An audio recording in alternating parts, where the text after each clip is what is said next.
আসসালামু আলাইকুম। মাইক্রোসফট এক্সেলে যদি আপনাকে একটি লিস্ট দেওয়া হয় এরকম, আমরা ছোট একটা লিস্ট তৈরি করেছি এখানে জাস্ট বোঝানোর জন্য।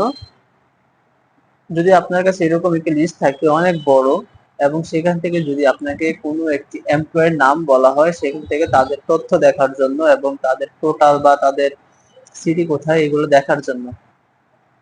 তো এগুলো যদি একটা বড় একটি শীট হতে আপনি খুঁজে বের করতে চান তাহলে হয়তো আপনার একটু সময় লাগতে পারে।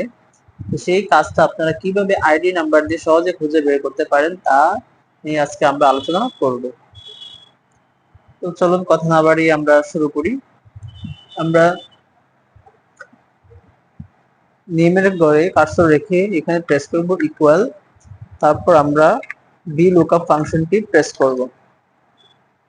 বি লুকআপ, এই যে এখানে আপনি বি এর লেখার সাথে সাথে দেখবেন বি লুকআপ চলে আসছে। এখানে আমরা ডাবল ক্লিক করলাম, করার পর এখানে আমাদেরকে বলতেছে বি লুকআপ ভ্যালু, মানে হচ্ছে আমরা এখানে কোন ফাংশনটি দিয়ে আমরা এখানে ডাটাগুলো খুঁজতে চাচ্ছি।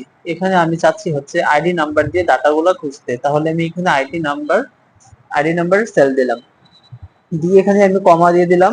তারপর বলছে টেবল এরে হচ্ছে আমাদের এই টেবিলটাকে সবটাকে আমরা সিলেক্ট করে দিব। দেওয়ার পর এটাকে আমরা কিবোর্ড থেকে F4 বাটন প্রেস করব। F4 বাটন প্রেস করলে এটা একটা লক হয়ে যাবে। এটাকে আমরা লক করার পর আমরা কিবোর্ডে আবার কমা প্রেস করব, তাহলে এটা আবার সেপারেশন হয়ে গেছে।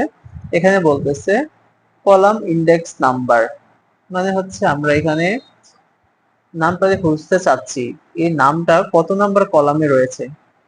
তাহলে হচ্ছে আমরা দিব নামটা রয়েছে 2 নম্বর কলামে, তাহলে আমরা এখানে 2 নম্বর কলাম দিব, যে এটাকে আমরা কলাম দিয়ে আলাদা করব। রেঞ্জ লুকআপ, এটা হচ্ছে আমরা 1 দিয়ে দিব, দিয়ে আমরা ওকে দিয়ে দিলাম। তাহলে হচ্ছে এখানে এনে একটি ফর্মুলা চলে আসছে। এখানে যদি কোনো ক্লায়েন্টের আমরা এখান থেকে কি করি, তাদের আইডিটা বসিয়ে দিই, তাহলে দেখবেন এখানে তাদের ডাটাটা অটোমেটিক্যালি তাদের নামটা শো করবে।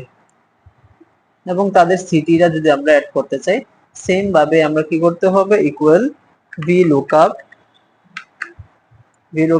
ফার্স্ট ব্র্যাকেট দিয়ে আমরা কি করব, এখানে আমি টেবল লুকআপ ভ্যালু, এখানে হচ্ছে আমরা আইডি নাম্বারের সেল অ্যাড্রেস দিব, কমা দিব, টেবল এরে আগের মতো আমরা কি করব, টেবিলটাকে সিলেক্ট করে দিব, তারপর এটাকে আমরা F4 দিয়ে লক করব, দেন কমা দিব, কলাম ইন্ডেক্স নাম্বার, এখানে হচ্ছে কলাম ইন্ডেক্স নাম্বার, আমরা সিটিটা বের করতে চাচ্ছি, তাহলে সিটিটা মানে হচ্ছে শহরগুলা, তাহলে এই সিটি কত নম্বর কলামে আছে, 3 নম্বরে, আমরা 3 নম্বর কলামের ডাটাগুলো এখানে দেখাতে চাচ্ছি।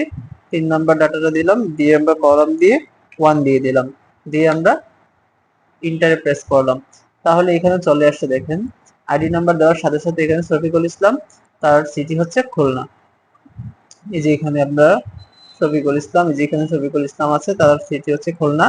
এবং টোটালটা যদি আমরা বের করতে চাই সেম ভাবে আমরা এটাকে কপি করে নিয়ে যাই। কপি করে নেওয়ার পর এখানে যে কাজটা আমাদের করতে হবে, এখানে এটাকে আমরা আইডি নাম্বার উপরে বের করব, তার জন্য আমরা এই সেলটাকে সিলেক্ট করে আমরা আইডি নাম্বারের সেল দিব।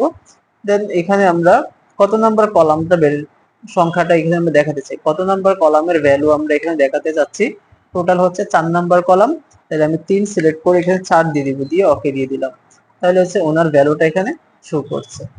এখন এখানে যে আমরা আইডি নাম্বার পরিবর্তন করি, অন্য কারো আইডি নাম্বার এখানে বসাই, তাহলে দেখবেন এখানে অটোমেটিক্যালি ওনার আইডি নাম্বারটা এখানে চলে আসছে এবং ওনার নাম, ওনার সিটি, ওনার টোটাল এখানে চলে আসছে।